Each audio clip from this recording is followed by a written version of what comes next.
Buenos días, gracias por conectarse con nosotros. Espero que estén todos muy bien esta mañana, a buen resguardo. Eh, Estamos esta mañana reuniéndonos para hablar dentro de las charlas o conversaciones, presentaciones que le hemos denominado los FEDETUR Talks y que espero que puedan participar en los que hemos tenido y los que vendrán en las próximas semanas eh, donde hemos querido buscar cuáles son los temas que le preocupan a la industria y sin duda el tema laboral es uno de los más importantes. Eh, la verdad es que desde que se anunció y salió la ley de protección del empleo, que fue una de las medidas que el gobierno anunció a partir de cuando empezamos con la situación del coronavirus, eh, han surgido muchas dudas y que han surgido dentro de nuestra industria con las particularidades que tiene nuestra industria. Y es por ello que hoy día les queremos presentar a Jaime Salinas Toledo. Él es abogado de la Universidad Católica, es el presidente del Centro para la Innovación y Desarrollo del Derecho del Trabajo y socio de Salinas Toledo Abogado, es especialista en Derecho Laboral, con amplia experiencia en litigación, materias sindicales y negociación colectiva. Jaime, de manera muy amable y generosa, ha ofrecido esta charla para ayudarnos a entender mejor lo que estamos viendo hoy día respecto de las leyes y las normas que tenemos que seguir y cómo poder nosotros organizarnos mejor como industria y así poder proteger también el empleo, que es lo que más nos preocupa. Entonces voy a dejar ahora a Jaime para que haga su presentación y al final tendremos posibilidades de hacer preguntas y también ustedes las pueden ir haciendo a través del chat que tienen a un lado. Así que eso, disfrutemos la charla. Muchas gracias, Jaime.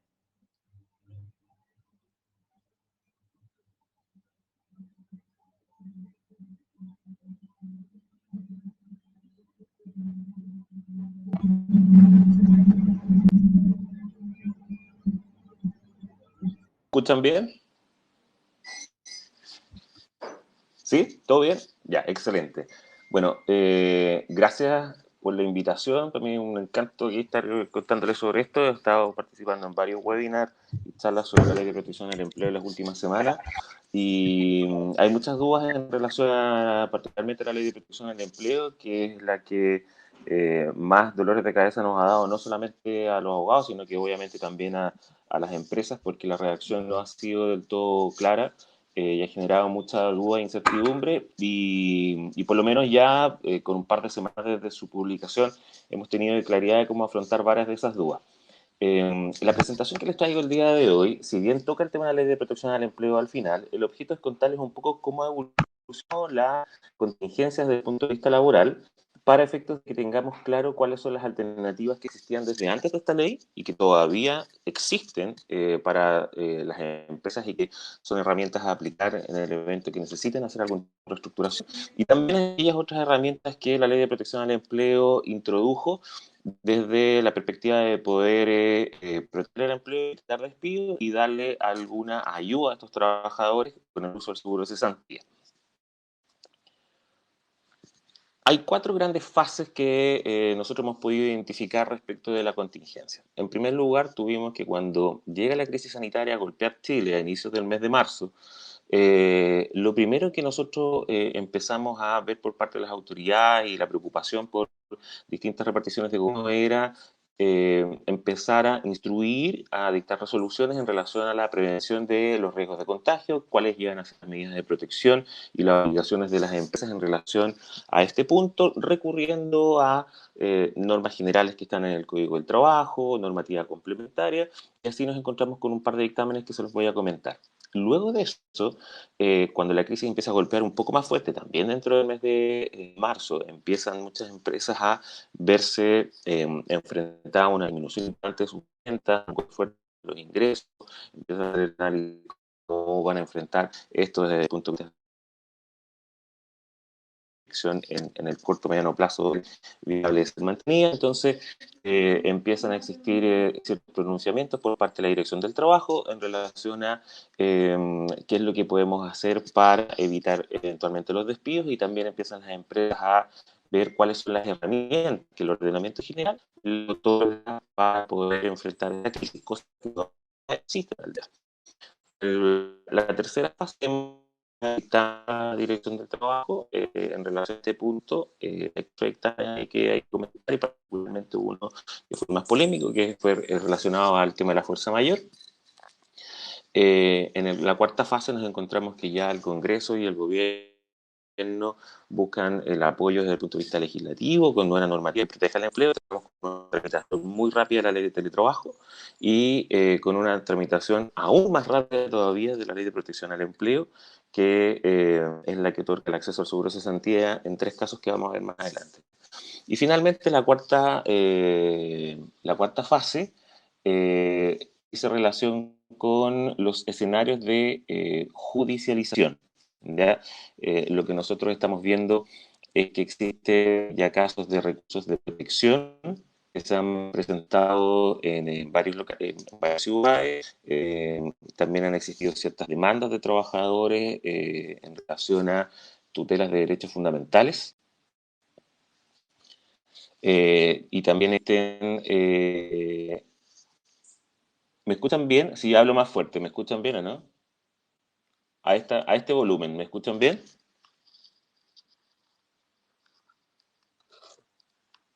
¿Aló, aló?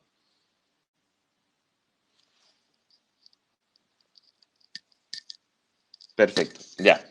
Lo que les decía, que el quinto escenario es el tema de la judicialización. ¿Ya? En el tema de la judicialización, lo que nosotros encontramos es que existen ya recursos de protección que se han presentado en algunas partes. Existe también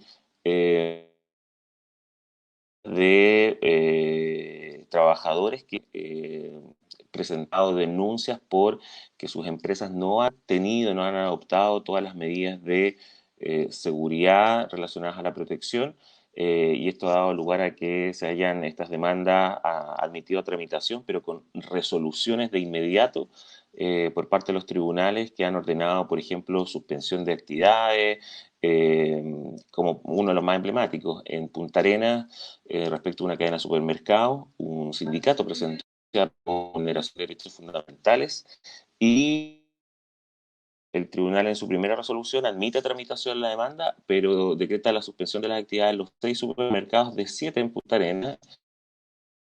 Eso obviamente que afectó, y lo hemos estado siguiendo todos los que estamos con interés en este caso. Afortunadamente ya se levantó la prohibición transitoriamente, pero es un tema que hay que comentar. En la primera fase nos encontramos con que lo primero que existe es medidas de prevención, de protección por parte de la autoridad. El Código del Trabajo, para que ustedes sepan, tiene una norma que es el artículo 184 bis, que es una norma bastante genérica y que establece una obligación amplia de proteger eficazmente la vida y salud de los trabajadores por parte de la empresa.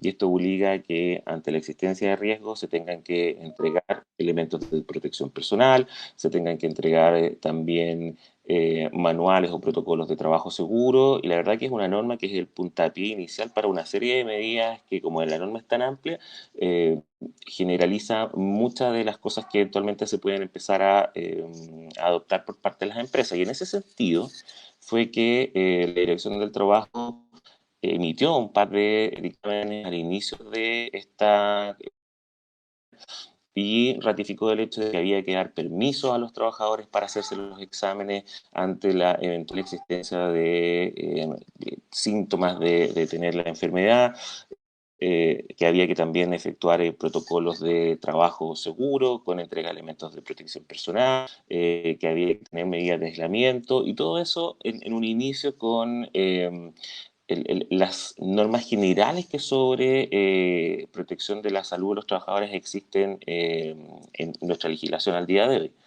Entonces ahí les pongo un par de puntos que se han ido identificando como dudas que hubo en su momento. Por ejemplo, ¿qué medidas se requieren? Algunas empresas decían, es necesario tener en todos los lugares alcohol gel, guantes de látex o mascarilla, o son genéricas y van variando caso a caso. Yo les diría que al día de hoy casi todas las empresas tienen implementado el gel en sus puestos de trabajo, y particularmente aquellas empresas que tienen contacto con terceros, que implica atender un mesón, ya sea en reparticiones públicas o en los mismos hoteles que tienen la atención a los clientes, el uso de alcohol gel, el uso de guantes de seguridad y el uso eventualmente de mascarilla, porque ellos están en contacto con muchos vectores de contagio, ha sido masivamente implementado por casi todas estas empresas, al menos que yo les estoy comentando. Me consta porque nosotros atendemos en la oficina como parte de los clientes a un par de instituciones de gobierno, y todos ellos han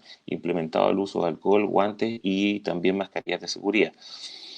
Eh, Otro tema es si son solamente elementos de protección personal o también se incluyen medidas de sanitización de ambiente.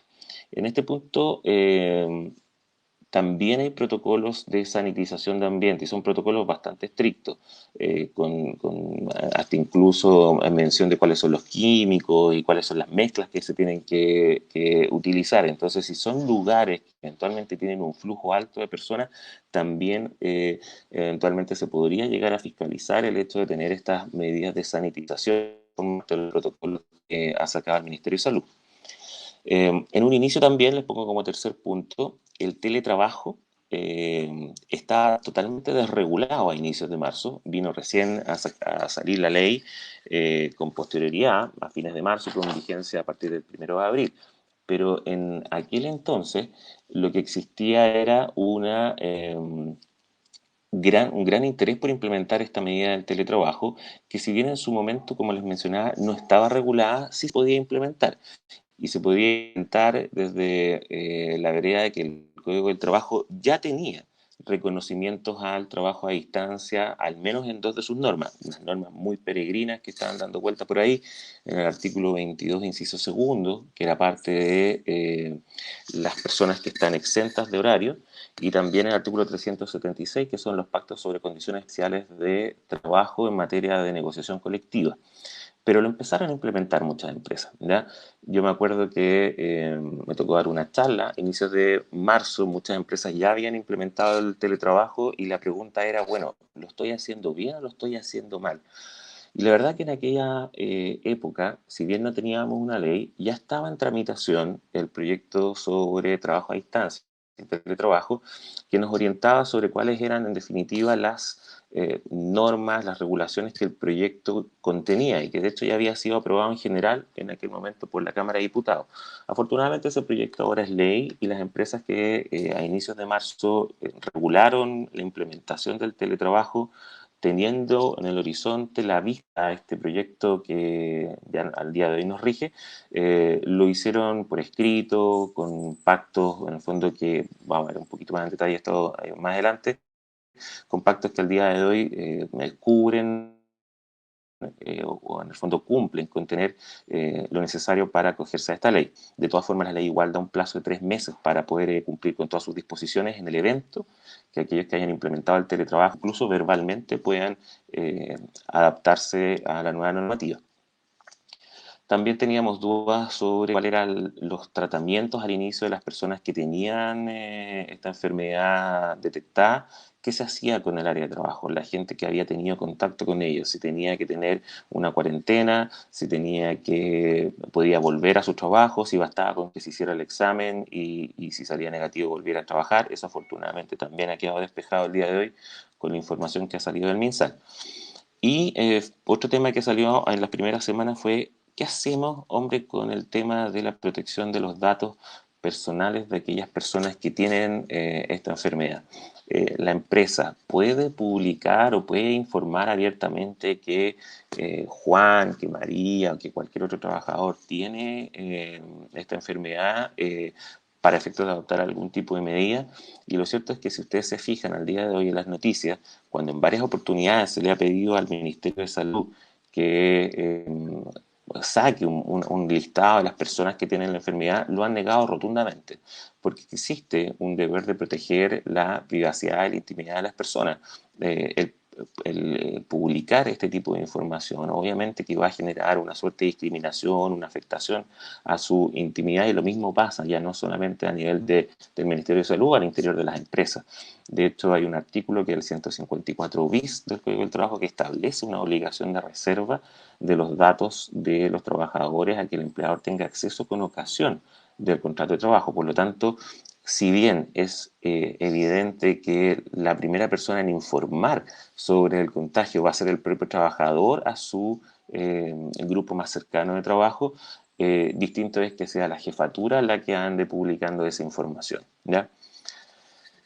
Una segunda fase que se identifica es, bueno, empieza a golpear la crisis, se afectan las ventas, los ingresos bajan, la proyección, esto en lo inmediato, al corto, al mediano plazo, empieza a hacer que las empresas evalúen qué medidas pueden implementar desde el punto de vista laboral, y empezamos a escuchar las primeras inquietudes por parte de clientes y en la industria en general sobre qué alternativas de reestructuración se podían empezar a adoptar. Y estas son medidas que han existido desde siempre, ¿ya? Y que todavía se mantienen con independencia de si se dictó o no dictó la ley de protección al empleo. Son todavía existentes y útiles dependiendo de la realidad de cada empresa. El primero de ellos son los pactos sobre reducciones de remuneraciones, ya sea en temas fijos, en haberes fijos o en variables. Esto es algo que siempre se ha podido hacer. Si eventualmente yo no puedo disminuir la jornada de trabajo, si eventualmente yo requiero que esta persona trabaje, pero lamentablemente no puedo seguir pagando el mismo sueldo y de lo contrario voy a tener que despedir a esa persona para contratar a alguna otra a un valor inferior, puedo sin ningún problema plantear esto y si la otra persona está de acuerdo, disminuir la remuneración, ¿ya? Entonces estos pactos de reducción de remuneraciones siempre se han podido hacer y se mantienen al día de hoy como una alternativa viable de ser implementada. También se han podido hacer también desde siempre una segunda alternativa que es reducir la jornada, reducir el horario de trabajo con la consecuencial disminución de la remuneración. Yo le puedo decir a un trabajador, mira, ¿qué te parece si en vez de trabajar las 9 horas al día, que normalmente son las que tú trabajas, lo hagas tan solo 6 y disminuimos la remuneración en una proporción equivalente o puede ser distinta, ¿ya? No es necesariamente una proporcionalidad la que se tiene que seguir en estos pactos de reducción de jornada.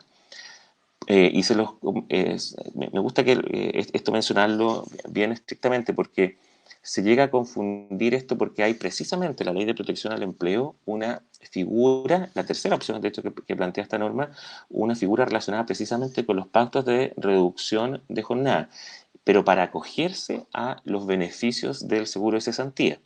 Y en este evento, en este caso, sí se exige una proporcionalidad, un equilibrio entre que la disminución de la jornada tiene que ser también con una disminución de la remuneración en la misma proporción. ¿Ya? Pero eso es solo para acceder a los beneficios de la AFC. Si yo quiero disminuir la jornada y disminuir la remuneración en una proporción distinta, sin acceso a la AFC, lo puedo hacer y es precisamente la opción a la cual me estaba refiriendo ahora, ¿ya? Y existe desde antes y se sigue manteniendo. Una tercera alternativa, que de hecho también existe al día de hoy, es el tema del teletrabajo, ¿ya? El teletrabajo y el trabajo a distancia. Esto ya está regulado en una ley que salió publicada el 26 de marzo, en la 21.220, regula en extenso la figura del teletrabajo, habla sobre el hecho de que tiene que ser un pacto por escrito, puede ser indefinido. De hecho, una de las cosas más innovadoras de la ley de teletrabajo es que permite que el teletrabajo sea pactado incluso para personas con horario y sin horario. La única diferencia es que la gente que tiene jornada, que tiene que cumplir horario, pone de cargo esta ley del empleador la adopción, la implementación de un sistema de registro de asistencia remoto, ¿ya? Que obviamente tiene que cumplir con ciertas requisitos que establece la Dirección del Trabajo en cuanto a su idoneidad y tiene que ser aprobado también en forma previa por la Dirección del Trabajo. Pero se puede hacer teletrabajo desde ya con gente con horario y gente sin horario. Me preguntaron también sobre este punto a raíz de la ley que ya se publicó. ¿Qué puedo hacer si no tengo un sistema de registro de asistencia remoto idóneo al día de hoy? ¿Puedo, mientras dure la contingencia, en estos meses, buscar algo más rudimentario? La respuesta es sí. Nosotros tenemos 3 meses para adaptarnos a la nueva legislación y me ha tocado ver que hay empresas que han adoptado el trabajo remoto eh, sin ningún tipo de pacto escrito, básicamente una instrucción del jefe diciéndole a la gente a partir del lunes, muchachos, vamos a trabajar desde la casa. Hay otros que han mandado un correo electrónico con esta instrucción. Hay otros que han hecho un pacto, ¿ya? Un pacto por escrito bastante rudimentario, y hay otros que lo han implementado en base a un anexo contrato de trabajo, muchísimo más afinado y con todas las disposiciones de la ley. Esas han sido casi todas las alternativas que han estado el día de hoy. Y ahí han salido también otras preguntas varias, como por ejemplo, qué es lo que se puede hacer, por ejemplo, con las asignaciones de colación y movilización, si se pueden eliminar o no, eh, como la ley también establece la obligación de hacerse cargo de todos los costos de instalación, mantenimiento y reparación de las herramientas de trabajo necesarias para implementar el teletrabajo. Las preguntas han venido dadas por el tema de, ¿tengo que pagar el internet? Evidente que sí, pues hay que pagar el internet, hay que pagar electricidad, pero obviamente que no tiene que ser todo el plan, porque mucha gente utiliza su plan hogar de internet, la propia luz, y esto está acotado obviamente el teletrabajo a un par de horas al día. Entonces, ahí varias empresas lo que han hecho es hacer una asignación de teletrabajo que sea pactado por escrito y que contempla una especie de subsidio a el costo de estos ítems de internet, de electricidad, y que les diría a que al día de hoy en promedio es del orden de 35.000 pesos, es lo que me ha tocado ver de varias empresas que han hecho ciertos sondeos de costo y aplicando una proporcionalidad han pactado esa asignación mientras tengan implementado el teletrabajo. Y por cierto, también una asignación no imponible ni tributable, tiene el mismo tratamiento que la asignación de colación y movilización, ¿ya? Otra cuarta alternativa son los pactos de suspensión del contrato de trabajo. Esto también es totalmente fuera de la ley de protección al empleo, ¿ya? Siempre se han podido hacer pactos de suspensión del contrato de trabajo. Es usual que algunas empresas lo hayan implementado, no con mucha frecuencia, pero por ejemplo cuando hay gente que se va a estudiar afuera, va a hacer algún tipo de posgrado, magíster al extranjero, por 1 año, 2 años, se hacen estos pactos de suspensión en donde el contrato de trabajo queda congelado, no se suspenden obviamente las obligaciones de prestar los servicios por parte del trabajador y de remunerar por parte de la empresa, y simplemente en el fondo queda esto como una constancia de que el contrato sigue vigente, pero con una especie de congelamiento para efectos de que luego hay un incentivo de esa persona a retornar a su trabajo el día de mañana. Eso, con beneficios más o beneficios menos durante el pacto de suspensión, es una figura bastante sui generis, no está reconocida por el Código del Trabajo, no está prohibida, pero se implementada de todas formas, ¿ya? Al día de hoy, con la Ley de Protección al Empleo, una de las alternativas que se plantean son precisamente los pactos de suspensión. Por lo tanto, ya hay un reconocimiento a que esta alternativa en el fondo es viable ser implementada. Y si yo quiero además hacer un pacto de suspensión con trabajadores para que se acojan a esta nueva ley y tengan los beneficios de la AFC, hay que cumplir con ciertos requisitos que son los que vamos a ver más adelante. Pero los pactos de suspensión en todo caso se lo está comentando porque cuando la crisis salió, explotó en marzo y todavía no teníamos la ley de protección al empleo, hubo muchas empresas que aplicaron la suspensión. De hecho, en prensa salieron casos de varios restaurantes que hicieron uso de los pactos de suspensión porque había zonas tremendamente afectadas por parte de la baja de la demanda y aplicaron muchos de estos bares, restaurantes y otros lugares similares pactos de suspensión por 3 meses, donde de hecho muchos de ellos, me tocó a mí ver varios de esos, lo hicieron con el pago del beneficio de cotizaciones durante ese, ya todavía no existía la ley, pero lo empezaron a aplicar desde marzo, como les decía, masivamente en varios lugares. Por Twitter incluso aparecieron pactos publicados de la PIC Italia, en donde suspendían hasta como el mes de junio, incluso sin ni siquiera pago de cotizaciones previsionales. ¿Ya? Ahora el tema ya está más arreglado, pero es una opción que existía y todavía se sigue manteniendo. Otro tema que también es una alternativa que existía y existe son los despidos por necesidad de la empresa. La verdad que al día de hoy muchas empresas no han tenido ni el cumplimiento de los requisitos para acogerse a la nueva ley, ni han tenido tampoco la mantención de sus niveles de ingresos como para mantener la misma estructura de personal y han empezado a efectuar despidos. ¿Ya? Se ven en prensa, los que trabajamos en esto nos ha tocado asesorar y ver también a nivel de una organización gremial de abogados en donde compartimos información. Yo también he tenido noticias de varias otras oficinas que han asesorado a empresas grandes con despidos masivos, lamentablemente en las últimas semanas, y lo han hecho por la causal de necesidades de la empresa. Unas cartas por necesidades de la empresa bien redactadas, con una transparente información de el por qué se está adoptando esta decisión, tiene bastante verosimilitud el día de mañana para ser defendida en tribunales. Lo importante es siempre tener el norte de que, tal como incluso la ministra lo ha salido declarando en los últimos días, en prensa, en Twitter, sobre la ley de protección al empleo, se está haciendo una crítica bien importante a empresas que mantienen ingresos durante este periodo y que están buscando algunas de las herramientas de la nueva ley.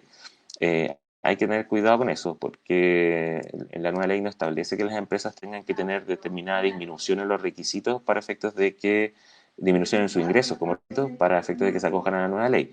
Y en materia de la causal de necesidad de la empresa, puede ser que existan mayores requisitos que los tribunales exijan para eventualmente acoger, para determinar que en el fondo que la causal fue justificada. Entonces, si por ejemplo existen, ya vamos a tener ahora el balance al término del cuatrimestre, si hay pérdidas financieras evidentes, si hay disminución de las ventas en porcentaje importante, la ley de protección del empleo habla sobre más de un 20%, son todos elementos que hay que tener guardados y documentados para justificar el día de mañana demandas que lleguen por la utilización de esta causal.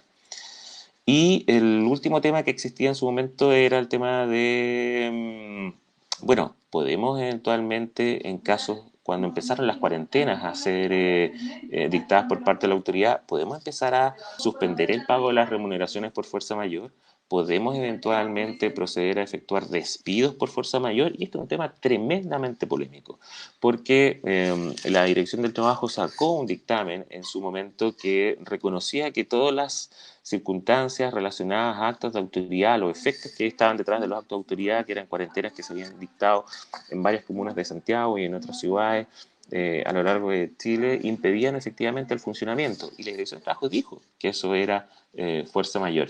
Y como era fuerza mayor, señaló expresamente que se podía suspender el pago de remuneraciones. Y también señaló que eventualmente se podían proceder a despidos por fuerza mayor, sin perjuicio de lo cual lo reconoció y lo puso al final de cada una de estas declaraciones, que la última palabra en relación a esto lo va a tener un tribunal. ¿Ya? Los tribunales de justicia son los que van a calificar si en definitiva la fuerza mayor cumple con los requisitos para que pueda haber sido válidamente utilizada como causal de despido. Y ahí los requisitos que ha implementado la jurisprudencia a través de sus distintos fallos a lo largo del tiempo es que sea un tema imprevisible, que sea inimputable, pero particularmente que sea insuperable. ¿Ya? Y en lo insuperable de este requisito, que a nivel de la jurisprudencia se ha establecido como requisito que tiene que darse, lo hace en base bueno, principalmente a los dictámenes que hubo y a las sentencias que hubo con motivo del terremoto, ya en el 2010. Pero el terremoto del 2010, si bien provocó que muchas empresas se hubiesen visto afectadas porque se cayeron supermercados, porque se cayeron industrias o porque en definitiva el lugar donde estaban trabajando quedó totalmente deshabilitado por los daños que se produjeron, fueron temas bastante ocasionales.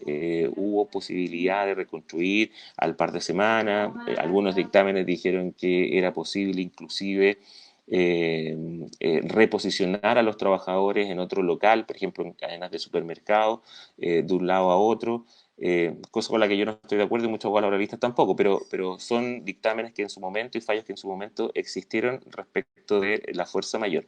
Pero insisto, el tema de la fuerza mayor en el caso del terremoto del 2010 fue algo tremendamente puntual. El terremoto duró un par de minutos y los daños duraron en algunos casos un par de semanas, en otros casos se extendieron un poco más. En el caso en donde estamos al día de hoy es un tema que es dinámico. ¿Ya? El acto de autoridad es algo que puede dictarse durante todo el estado de catástrofe que dictó el gobierno y por eso es que hemos tenido al día de hoy muchas renovaciones de las cuarentenas en comunas de Santiago, en ciudades a lo largo de Chile, van saliendo algunas comunas, se van incorporando otras, y eso hace probablemente que varias empresas que han despedido por fuerza mayor en las últimas semanas pueda hacer que tengan un resultado en el eventual juicio distinto al que existía en su momento viendo el tema del 2010. ¿Ya?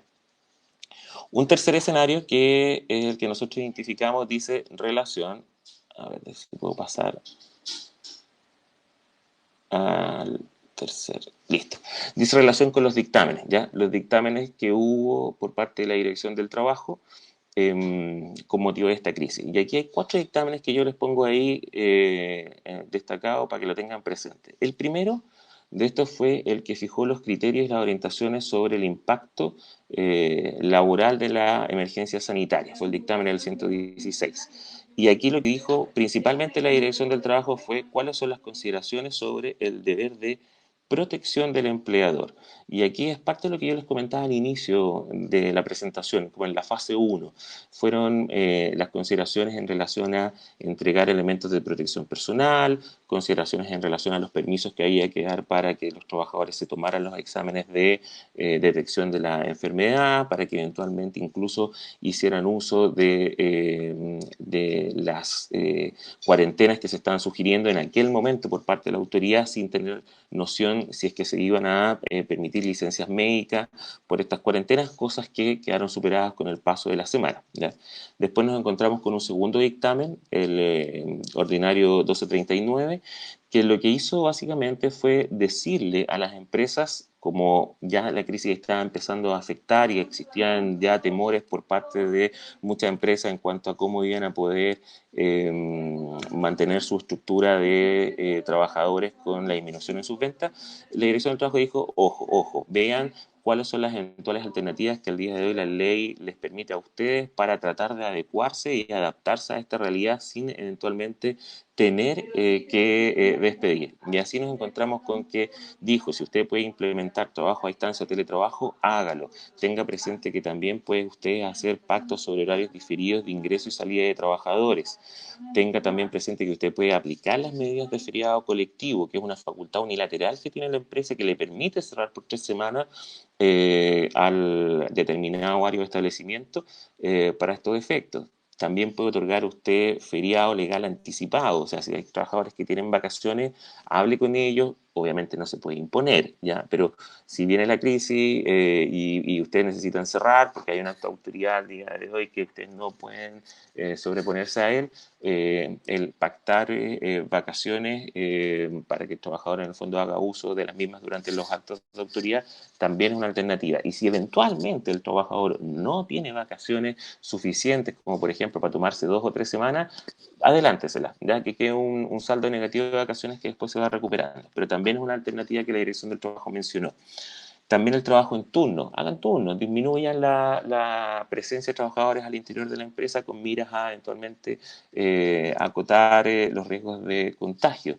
También dijo implemente turnos para el uso de casinos de alimentación. Obviamente, lo que dijo la Inspección del Trabajo con este tema de los casinos y con los pactos sobre horarios diferidos de ingreso es que las empresas busquen la menor cantidad de aglomeración de gente en determinados horarios del día. Entonces, me ha tocado ver que hay empresas que, por ejemplo, el uso de casinos lo están segmentando por pisos o por área.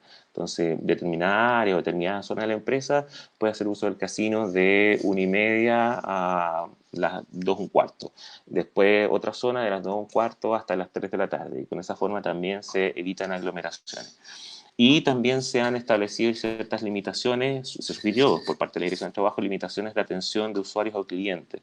Esto básicamente lo que hemos visto es que se ha implementado con el sentido de que, por ejemplo, las filas al interior de determinados establecimientos que tienden a público se mantengan en determinado número y con distanciamiento apropiado, de forma tal que si va creciendo el número, a esas personas que exceden de, por ejemplo, 50, que es el número que se ha estado dando vuelta en varios protocolos y sugerencias del Ministerio de Salud, permanezcan afuera, y a medida que se vaya disminuyendo la fila al interior de la empresa o el lugar de atención, se vaya permitiendo el acceso de nuevas personas al interior del establecimiento. Lo he visto en farmacias, lo he visto en sucursales bancarias, lo he visto en supermercados, y hasta el día de hoy también ha funcionado.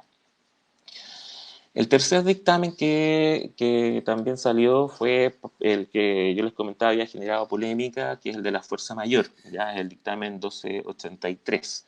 En este caso, lo que dijo, y algo eso los anticipaba la Dirección del Trabajo, fue que efectivamente había, por el hecho de haber un acto de autoridad, un escenario de fuerza mayor o de caso fortuito que permitía el descuento de remuneración o la supresión de las remuneraciones durante ese periodo, y también permitía el hecho de eventualmente despedir por fuerza mayor, pero siempre y cuando, obviamente, dijo la Dirección de Trabajo, se cumplan los requisitos para esto en base a lo que han dicho los tribunales de justicia, quienes tienen la última palabra al respecto.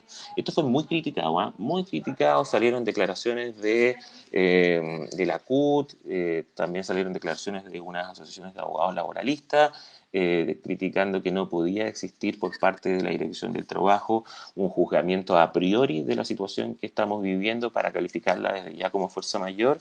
Incluso presentaron recursos de protección contra la Dirección del Trabajo, no fueron admitidos a tramitación, por cierto, y yo no estoy particularmente de acuerdo en la asociación gremial que nosotros, de la que formo parte y que formo parte del directorio y que la presido, sacamos una declaración en este sentido, avalando el dictamen de la Dirección del Trabajo, no porque nos pareciera que es un juzgamiento a priori, sino porque expresamente se dijo, y ahí en la presentación les puse una parte del dictamen destacado, se dijo expresamente que la configuración de estos elementos, que son los requisitos para la fuerza mayor, en el caso concreto, deben necesariamente ser analizados por los tribunales ordinarios de justicia, quienes en definitiva son los encargados de dirimir cualquier controversia a este respecto. Por lo tanto, lo que se critica del dictamen de Dirección del Trabajo expresamente está tratado en el mismo dictamen como una circunstancia que necesariamente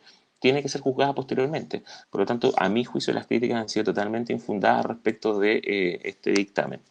Y el último dictamen dice relación con el ordinario 389, y es que es aquel que explica el sentido y el alcance de la ley de trabajo a distancia y teletrabajo, ¿ya? Básicamente lo que hace es preocuparse de ir analizando cada uno de los artículos de esta nueva ley e ir viendo cuál, si es que puede aportar algo en alguno de los puntos que son dudosos, pero yo les diría que la verdad que no hay mayor trascendencia en ese dictamen, porque la ley es bastante clara y lo que hace el dictamen es dar un poco más de ejemplo o explicación respecto a cada uno de esos artículos. Pero no es una ley que en su redacción haya quedado difusa o que haya generado problemas. Al día de hoy tenemos bastante claridad de cuáles son su alcance. El cuarto estado o etapa de esta crisis dice relación con el apoyo legal a la estabilidad laboral. Y aquí nos encontramos con la ley de teletrabajo y trabajo a distancia, la 21.220, sale publicada el 26 de marzo, con una vigencia desde el 1 de abril. Y da 3 meses esta ley para efectos de que las figuras de teletrabajo que se hayan implementado previa a su entrada en vigencia puedan adaptarse a la nueva legislación. Aquí quiero detenerme un poco, ¿ya? Si bien entrar a analizar la ley de teletrabajo requiere mucho más tiempo que el que tenemos en esta presentación, pero es una ley que establece un pacto por escrito, se puede hacer para gente que tenga horario o que esté exenta al cumplimiento horario, se puede hacer un mix también, y lo reconoce la ley, de trabajo presencial versus trabajo a distancia. O sea, puedo yo, por ejemplo, establecer que todas las mañanas de lunes a viernes voy a hacer trabajo presencial o que y que en la tarde voy a hacer trabajo remoto. O bien, por ejemplo, que de lunes a jueves hago trabajo presencial y el viernes hago trabajo remoto. Son alternativas que la ley franquea y que hay que tenerlas presentes porque pueden ser bastante por los sindicatos particularmente, que ya me ha tocado verlo, de muchos beneficios para efectos de generar flexibilización en el tema del trabajo. ¿Ya? Y otra cosa que hay que tener presente es que la norma que establece la adecuación, ¿ya? De 3 meses para cumplir con la ley es una norma que está pensada para aquellas circunstancias o figuras de teletrabajo que se implementaron antes de la entrada en vigencia, es decir, antes del 1 de abril. Entonces, si ustedes, por ejemplo, implementaron teletrabajo verbalmente o por un correo electrónico o con un anexo escrito que haya sido rudimentario o un poco más afinado, da lo mismo. Si fue esto antes del 1 de abril, ustedes tienen la posibilidad de, durante 3 meses, tener como una suerte de protección o de fianza para poder adaptarse a la nueva normativa. Sin embargo, todas aquellas figuras de teletrabajo que nacen después de la entrada en vigencia de la ley no quedan con esta protección. Por lo tanto, debieran nacer inmediatamente con el cumplimiento de la normativa que establece este nuevo cuerpo legal, ¿ya? Y hay que tener presente que la ley de trabajo a distancia lo que hizo fue, en materia, por ejemplo, de protección de la salud de los trabajadores, implementar una serie de obligaciones a los empleadores destinados a que tienen que identificar los riesgos del trabajo, por ejemplo, en el domicilio del trabajador, tienen que identificar los riesgos in situ, ya tienen que ir a visitar cada uno de estos lugares o pueden delegar esto en la mutual, en la H o en el IST, según cual sea la mutualidad que tienen para efectos de la administración del seguro de accidentes del trabajo, para que ellos hagan estos informes en terreno. Tienen que tener capacitación previa al inicio del teletrabajo sobre los riesgos y las medidas de prevención de los mismos en el trabajo a distancia en el domicilio. Y además se señaló que hay un reglamento que va a ser dictado por parte del Ministerio del Trabajo en lo inmediato. Probablemente esto va a salir en el mes de mayo, que va a establecer también otro cúmulo importante de obligaciones en materia de prevención de riesgos. Esto, ustedes comprenderán, muchas empresas no lo han hecho y no lo van a hacer porque en lo inmediato, porque implica ir a visitar los domicilios de cada una de las personas para identificar los riesgos. Eventualmente, como existe la facultad de delegarlo a la mutual, ya me ha tocado a empresas que están pidiéndole a una mutual, a la ICT o a la H, el que puedan hacer este tipo de informe o de pseudo certificación. Pero ni la mutual, ni la H, ni el ICT tienen al día de hoy el personal suficiente para hacerlo y probablemente en los próximos meses no se va a cumplir con esta normativa, ¿ya? Lo que no significa que no se puedan adoptar medidas a la inversa. Lo que muchas empresas están haciendo es generar desde ya anexos a los pactos de teletrabajo con manuales y protocolos de identificación de riesgos en el hogar, medidas de protección y protocolos de trabajo seguro. De la mano de los prevencionistas de riesgo esto se está haciendo. Me consta que, por ejemplo, la H ya tiene cursos sobre riesgos del teletrabajo y esas cosas transformadas a documentos y que formen parte de un manual y un protocolo que se entregue a los trabajadores, permite de alguna forma durante estos primeros meses generar cierto nivel de cumplimiento al cúmulo de obligaciones en materia de seguridad que establece la ley de teletrabajo, pero para que lo tengan presente, desde ya eso se puede estar implementando. La segunda ley que se dicta es la Ley de Protección al Empleo, ¿ya? La 21.227 se publica el 6 de abril, tiene una vigencia retroactiva desde el 18 de marzo, fecha en que fue dictado el estado de catástrofe. y que permite acceder a los beneficios de la ley con anterioridad, en el fondo a la fecha de su publicación, y permite acceder a los beneficios del seguro de cesantía en tres casos. Ya hay tres figuras, tres puertas de beneficios. En primer lugar, establece la suspensión automática del contrato de trabajo en aquellos casos en donde existe un acto de autoridad que impida o prohíba totalmente trabajar. ¿Ya? Entonces, la gente que está afiliada al seguro de cesantía, que es uno de los requisitos básicos de esta normativa, la gente que está afiliada al seguro de cesantía y que, por ejemplo, trabajaba en la comuna de Las Condes o en Santiago Centro, que se sigue manteniendo la cuarentena ahí, o en algunas de las otras ciudades a lo largo de Chile que tienen cuarentenas que impiden el funcionamiento de determinada faena o industria, automáticamente quedan suspendidos. ¿Ya? No se requiere ningún pacto, no se requiere ningún anexo, es un efecto que se da por el solo hecho de que exista este acto de declaración de autoridad. Y durante ese periodo no se le paga la remuneración, el empleador tiene que pagar las cotizaciones previsionales durante ese periodo y se suspende el pago de remuneraciones. ¿Ya? La única obligación que mantiene el empleador es el pago de las cotizaciones previsionales y el trabajador, que en el fondo se ve, entre comillas, perjudicado porque ya no recibe su remuneración, con cargo a su fondo individual de cesantía o al fondo solidario, dependiendo si no tiene todos los montos suficientes para cubrir las prestaciones, puede recibir en el primer mes el 70% de su remuneración, el segundo mes el 55%, el tercer mes el 45% y así sucesivamente con una escala decreciente que establece la norma. ¿Ya?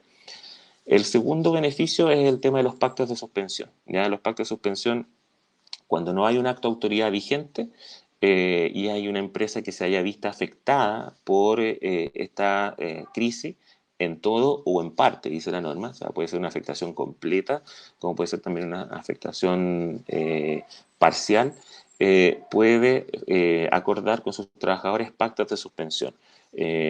Pactos de suspensión que requieren un acuerdo escrito, a diferencia de la suspensión automática, aquí sí se requiere un acuerdo escrito y se tienen que mantener el pago de las cotizaciones previsionales, se suspende la obligación de prestar servicios, no se paga remuneración y en definitiva los trabajadores recurren al mismo sistema de sacar desde la AFP los recursos que tengan para cubrir sus remuneraciones durante este periodo de tiempo mientras dure el pacto de suspensión. ¿Ya? Y el tercer caso son los pactos de reducción de jornada, pactos de reducción de jornada que permiten disminuir el horario de trabajo de un funcionario en la medida que la disminución de remuneraciones también se disminuye en la misma proporción. Entonces, si yo, por ejemplo, disminuyo la mitad de el horario de un trabajador, si trabaja 8 horas al día, lo hago trabajar 4 y reduzco la remuneración en la misma proporción, es decir, le pago la mitad, ellos pueden, con cargo al seguro de cesantía, cubrir hasta máximo un 25% de lo que dejan de percibir con cargo a la AFC. ¿Ya? Y en este caso, si la disminución del horario es menos del 50%, también el beneficio que se obtiene de la AFC disminuye proporcionalmente. ¿Ya? No es del 25, si en el fondo reduzco un 25% el beneficio, ya no voy a obtener el 25, perdón, si disminuye un 25% el horario, ya no voy a obtener el 25% de la AFC, voy a obtener un 12,5 porque se disminuye en la misma proporción. Ahora, esta ley, ahí me ponen que efectivamente hay topes y hay topes que dependen del fondo los montos del fondo individual de cesantía y y los topes también dependen de si es que yo no tengo el fondo individual con montos suficientes, paso al fondo solidario y esto también tiene un tope. En el caso, por ejemplo, del fondo individual, los porcentajes que son de un 70% el primer mes, 55% el segundo, 45% el tercero, 40%, 35% y 30% en los meses que siguen. El tope es de la remuneración imponible para efectos de la AFC, que es 120.4 UF. ¿Ya?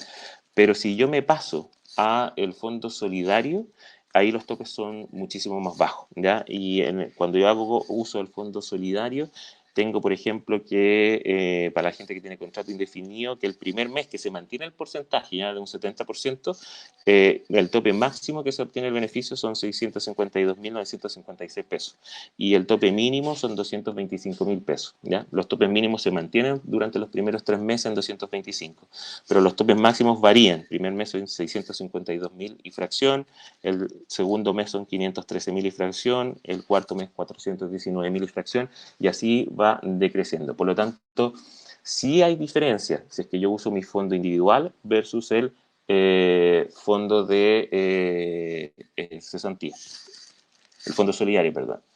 Me ponen ahí que el tope máximo no es de 525, no, el monto actualizado son 652.956. Pues son montos que están actualizados a febrero de este año. ¿Ya? Por eso que eventualmente la información que tienen, que es la que nosotros originalmente dimos, era de los 525.000, pero esa información no está actualizada. Ahora, más allá de que hay ciertos requisitos que, de hecho, varias preguntas llegaron por ahí en relación a los requisitos y me hicieron llegar en días anteriores, esta es una ley que es tremendamente técnica, ¿ya? Es una ley que tuvo una tramitación muy rápida, intervinieron muchas manos en su redacción, y obviamente por tratar de sacar algo lo antes posible, me tocó, presencié todas las discusiones y vi cómo fueron jornadas maratónicas de 12 horas, y el resultado finalmente es loable. Se pudo hacer algo que en definitiva ha ayudado, muchas empresas lo han implementado y ha sido una medida que busca efectivamente evitar despidos. Pero obviamente las cosas cuando salen rápidas generan ciertas dudas, hay incertidumbre, hay lagunas, hay ciertas contradicciones y eso ha generado que al día de hoy haya mucha incertidumbre respecto a algunos puntos. Tanto así que incluso al día, a la semana siguiente que sale publicada esta ley, pasaron un par de días y se ingresó una ley corta. Una ley corta que busca modificar ciertos aspectos de esta ley, particularmente uno que ustedes tienen que tener presente, el tema de las cotizaciones previsionales. Los beneficios de esta ley, ya, para acceder a la AFC, le dice al empleador, mire, usted, cuando hayan casos de suspensión automática por acto de autoridad o cuando se pacte una suspensión del contrato de trabajo, usted va a tener que mantener el pago de las cotizaciones previsionales, pero a un 50%, ¿ya? Y no se paga la ley de accidentes del trabajo. La ley corta se presentó estableciendo que el pago de las cotizaciones va a ser de un 100%, ¿ya? Fue un acuerdo al que llegó el gobierno con la oposición para efectos de aprobar rápidamente la ley y que no se demorara en su publicación. Se llegó a ese acuerdo. Y la tramitación de la ley corta no ha sido nada corta. Será breve, pero no muy corta. Y de hecho en Cámara de Diputados el 100% fue aprobado para salud, pero no para pensiones, para FP, se mantuvo en 50% y ayer el Senado restituyó el acuerdo al 100%, eliminó las eliminaciones de diputados y la cotización se sigue manteniendo en la discusión a un 100%, ¿ya? Y ahora pasa a comisión mixta, que hoy día debiera estarse conformando para efectos de discutir esto. Probablemente vamos a quedar con una cotización al 100%, ¿ya? Pero todavía hay tiempo para poder ver en definitiva cuánto es lo que se va a tener que pagar respecto de abril de cotizaciones durante los primeros días de mayo. Vamos a tener esta ley cortada muy probablemente publicada la próxima semana. Pero para que lo tengan presente que es altamente probable que las cotizaciones vayan a tener que ser pagadas al 100% y no al 50% como establece esta norma. El tema de las dudas también hay que tener presente que en la Asociación de Abogados Laboralistas de la que formo parte y en otras asociaciones también paralelas, todas las dudas que han surgido por parte de empresas que han visto ciertas lagunas, las hemos venido tratando y al día de hoy tenemos, les diría que con cierta certeza, respuesta a casi todas, porque lo hemos consultado con las autoridades, hemos tenido conversaciones con el subsecretario del Trabajo, hemos ya despejado algún par de dudas con ciertas declaraciones que han sido también emitidas por la ministra, pero gran parte de las dudas, si bien oficialmente no hay un documento que las recoja, son interpretaciones que siguen como premisa el apelar al espíritu de la ley. Y yo les pongo eso en rojo abajo. Hay que apelar al espíritu de la ley. Lo que busca la ley es proteger el empleo, ¿ya? Y por lo tanto, frente a una circunstancia de duda de si yo puedo o no puedo adoptar cierto tipo de medida, lo primero que tengo que ver en el horizonte es que si yo tomo esta medida, ¿lo estoy haciendo para proteger a un trabajador y evitar el despido? Si la respuesta es sí, probablemente yo puedo implementar esa medida, ¿ya? Y también tiene que existir cierta transparencia en la información que yo dé a la FC. Cuando yo tengo que subir la información, las declaraciones juradas que establece la norma, cuando hayan actos de autoridad o cuando yo tengo un pacto de suspensión, tengo que ser lo más transparente posible, ¿ya? Contar todo, completo el escenario, ¿ya? ¿Por qué? Porque esta ley lo que establece es que si yo obtengo los beneficios con fraude, con algún tipo de subterfugio, y en definitiva maquino en el fondo determinada situación para acceder sin tener derecho a los beneficios de esta ley, las empresas se arriesgan a bastante importantes. Hay primero el deber de pagar una multa que es equivalente al beneficio obtenido, hay que restituir el monto además obtenido, hay penas de cárcel, ¿ya? Que esto es una gran novedad en relación a este tema, porque en el fondo si una empresa se acoge a estos beneficios y lo hace ocultando información o diciendo ciertas cosas que no son ciertas, podrían perfectamente llegar a estar afectos a una pena de reclusión los representantes de esta sociedad. Y también existe la prohibición, como cuarta sanción, la prohibición de celebrar actos y contratos con el Estado por un plazo de 2 años desde que haya quedado esta ley, o sea, desde que se haya aplicado la sanción, ¿ya? Es una sanción equivalente a las vulneraciones de derechos fundamentales o a las prácticas antisindicales. Entonces, si, por ejemplo, hay empresas que tienen contratos con el Estado que son bastante cuantiosos, la verdad que el riesgo de eventualmente tratar de forzar la aplicación de la ley es mucho más grande en cuanto a lo que implica que buscar otra alternativa fuera de la ley, ¿ya? Sé que hay hartas preguntas en relación a esto, pero permítanme concluir el cuarto escenario, el quinto escenario y volvemos sobre la misma. Estas dudas las tratamos al final. El quinto escenario es el tema de los escenarios de judicialización, expectativas y proyecciones. Lo que hemos visto al día de hoy es que existen altos recursos de protección contra resoluciones de dirección del trabajo. He visto también recursos de protección en contra de algunos pronunciamientos de la Contraloría General. He visto también recursos de protección de trabajadores que están también denunciando ciertas afectaciones a su derecho de salud. Hasta el día de hoy yo les diría que hay muchos recursos que han sido declarados inadmisibles y los que han sido declarados inadmisibles todavía no están con resolución.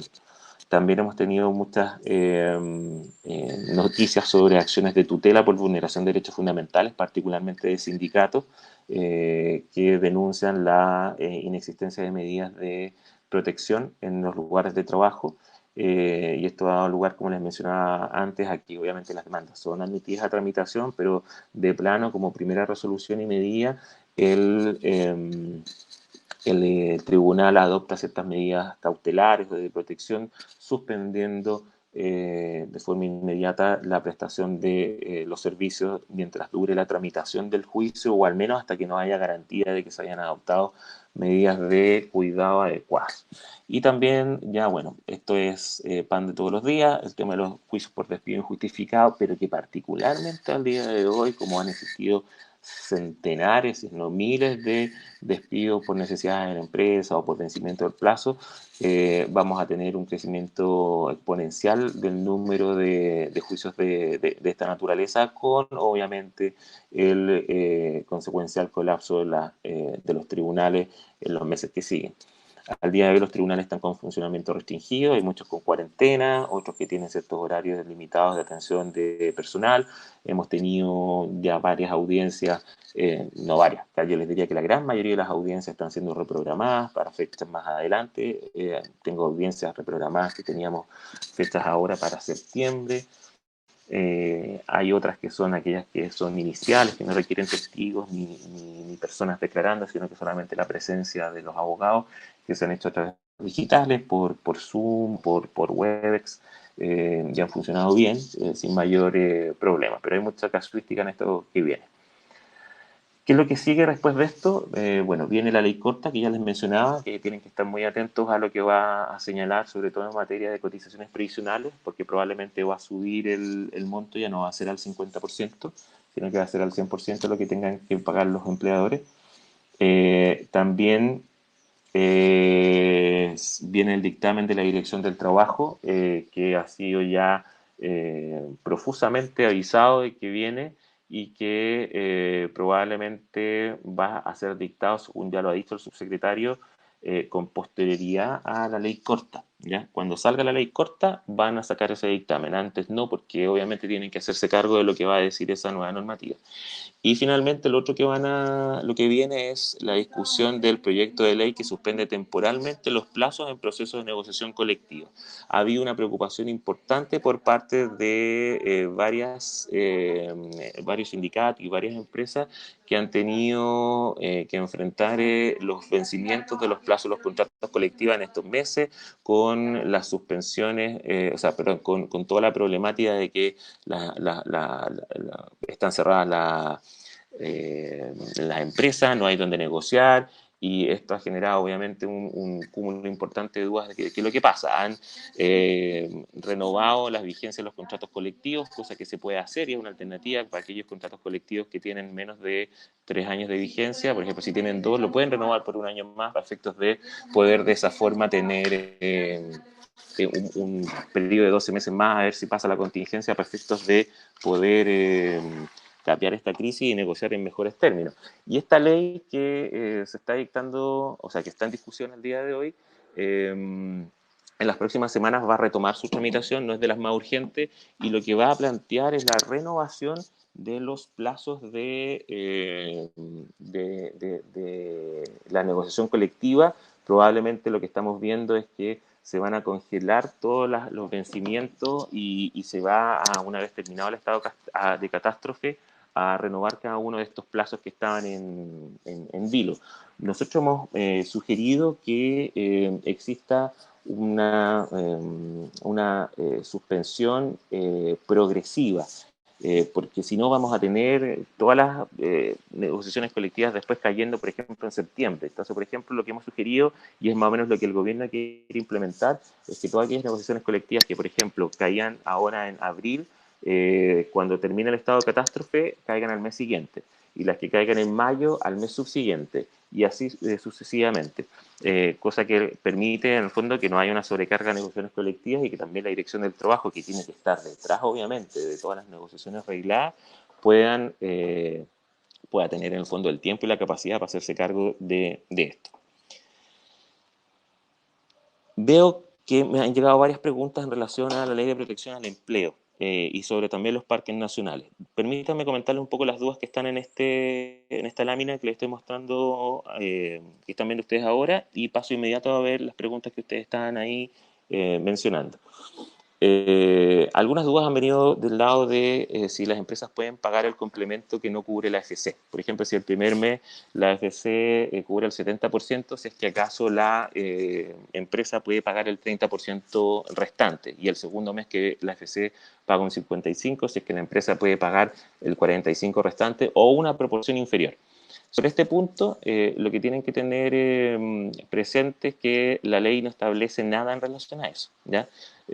Nosotros le hicimos la consulta a la ministra y al subsecretario, y el subsecretario lo que nos ha dicho es que esto va a venir tratado en forma expresa en el dictamen de la Dirección del Trabajo, pero que en principio él no observa que exista problema para que sea implementada una eventual estructura de complementación por parte de la empresa, en en la medida que obviamente no se sobrepase el porcentaje en un 100% de la remuneración del trabajador, porque si no sería obviamente una herramienta para eventualmente evadir impuestos.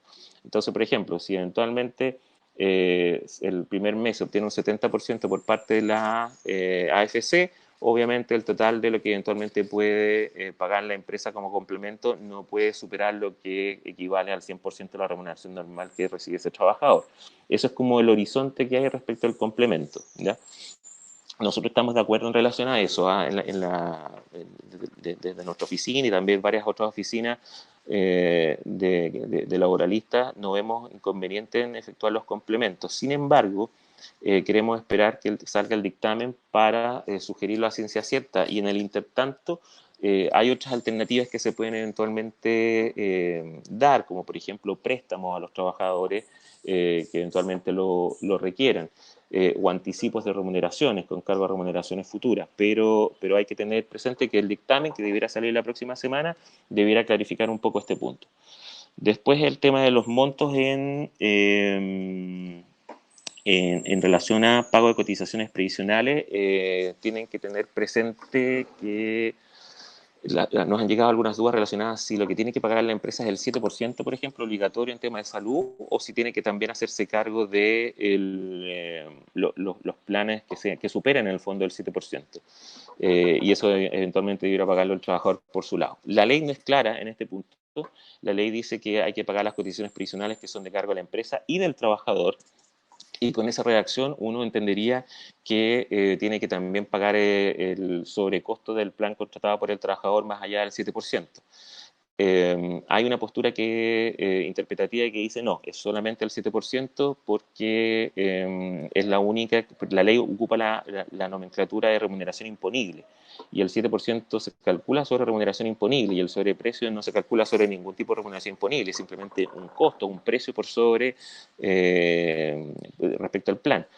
Pero yo les diría que la postura más conservadora al día de hoy es la que estamos sugiriendo a nuestros clientes, nosotros y varias otras oficinas, es pagar el plan completo. ¿Por qué? Porque van a existir, ya andan de hecho, abogados que están con publicidad captando a muchos trabajadores que sean objeto de estos pactos de suspensión para ver la posibilidad de identificar infracciones a esta ley, particularmente temas relacionados a cotizaciones.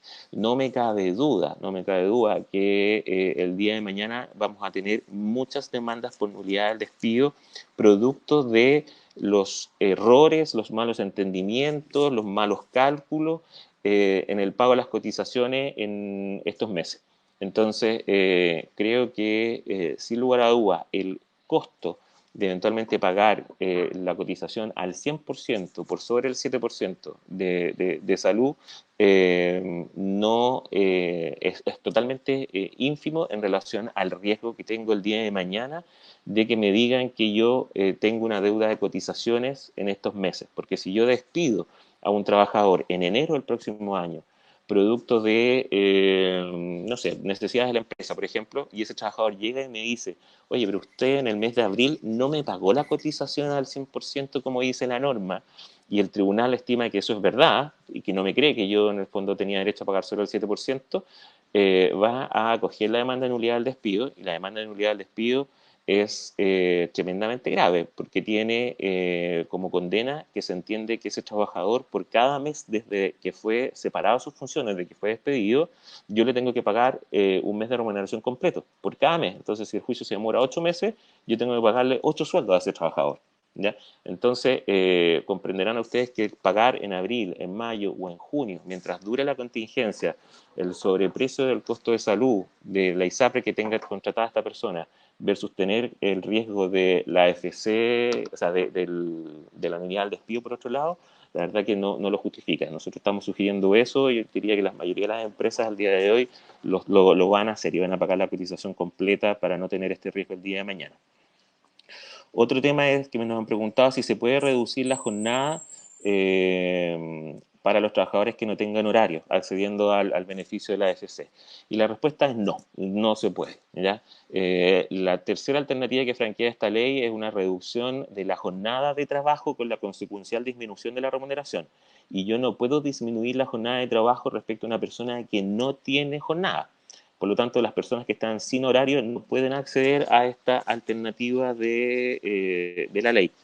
Una figura que se planteó es, bueno, pero si los paso a jornada, si hago un anexo y la persona, el gerente o el subgerente que estaba sin horario, lo hago que ahora tenga horario. ¿Se puede hacer o no se puede hacer?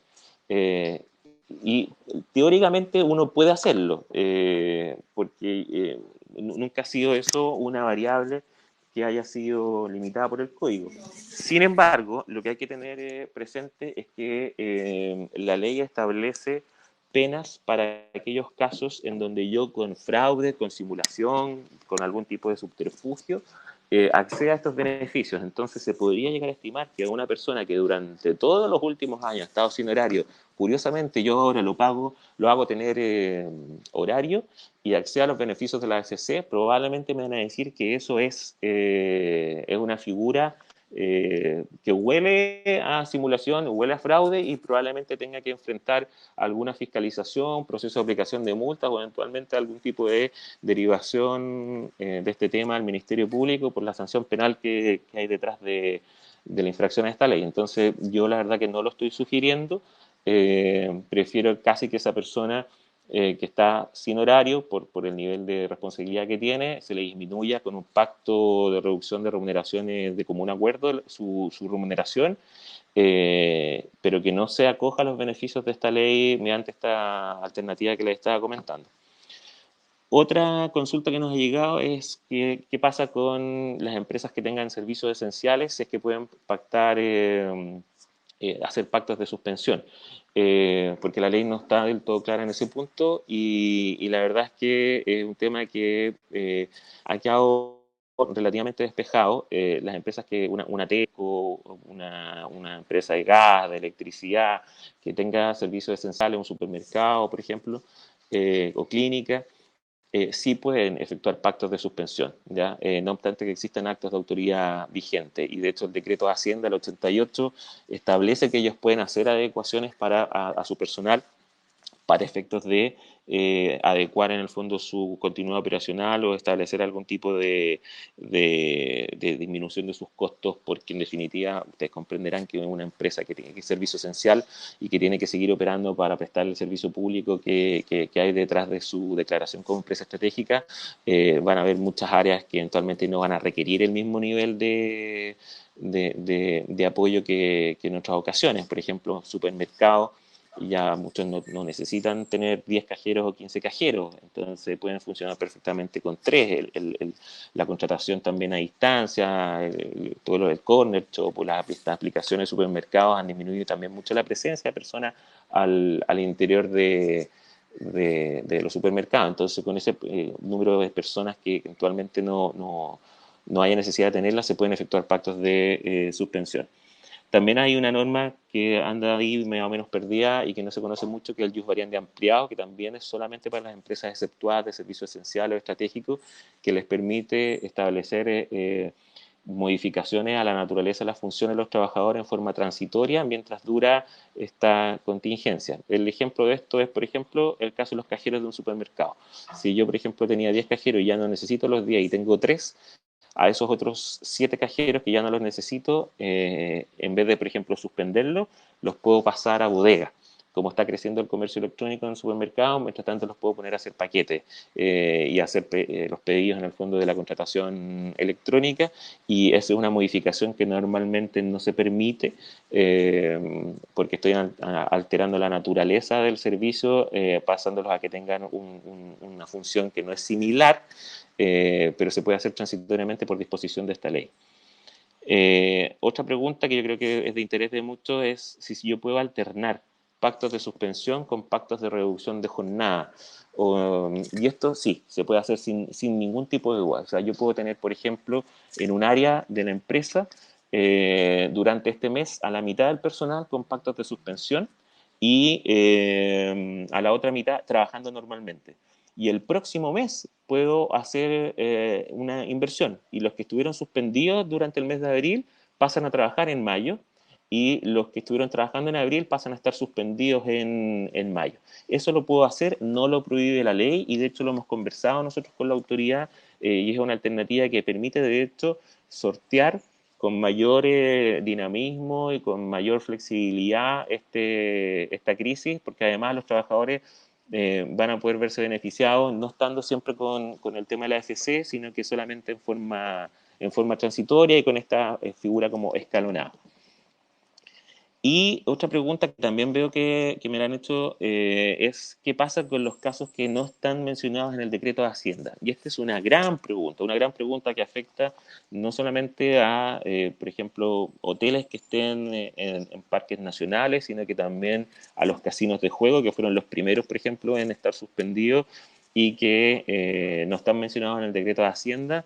Y también otro tema es el tema de los centros comerciales, los malls a lo largo de Chile, que fueron también los primeros en cerrar con declaraciones públicas del Ministerio de Economía y la Cámara de los Centros Comerciales, en donde acordaron el cierre, pero nunca hubo ningún acto de autoridad que se haya dictado en relación al cierre de los centros comerciales, a diferencia, por ejemplo, de los casinos de juego, que sí hubo acto de autoridad, y a diferencia de hoteles y otras actividades al interior de parques nacionales en donde sí hubo actos de autoridad por parte del Ministerio de Agricultura, también por parte de la CONAF en relación a este tema, y que no están reconocidos en el decreto de Hacienda. Respuesta en relación a eso. Bueno, un tema bien complejo, ¿ya? Es un tema bien complejo porque cuando uno lee la norma, lo que dice es que el subsecretario de Hacienda con el subsecretario del Trabajo tienen que hacer una suerte de resolución, resumen, que contemple todos los actos de autoridad que se hayan dictado en relación a esta crisis para efectos de que en el fondo exista certeza de cuáles han sido. Entonces, el real acto de autoridad, por así decirlo, es el decreto de Hacienda. Pero nos encontramos con estos déficits y no han estado exentos de crítica y probablemente la próxima resolución de Hacienda va a venir incorporando aquellas cosas que quedaron fuera de la resolución original. Y debieran venir el tema de casinos de juego, debiera venir también el tema de los parques nacionales, pero no tenemos la certeza en relación a este punto. Ahora, nosotros ya nos ha tocado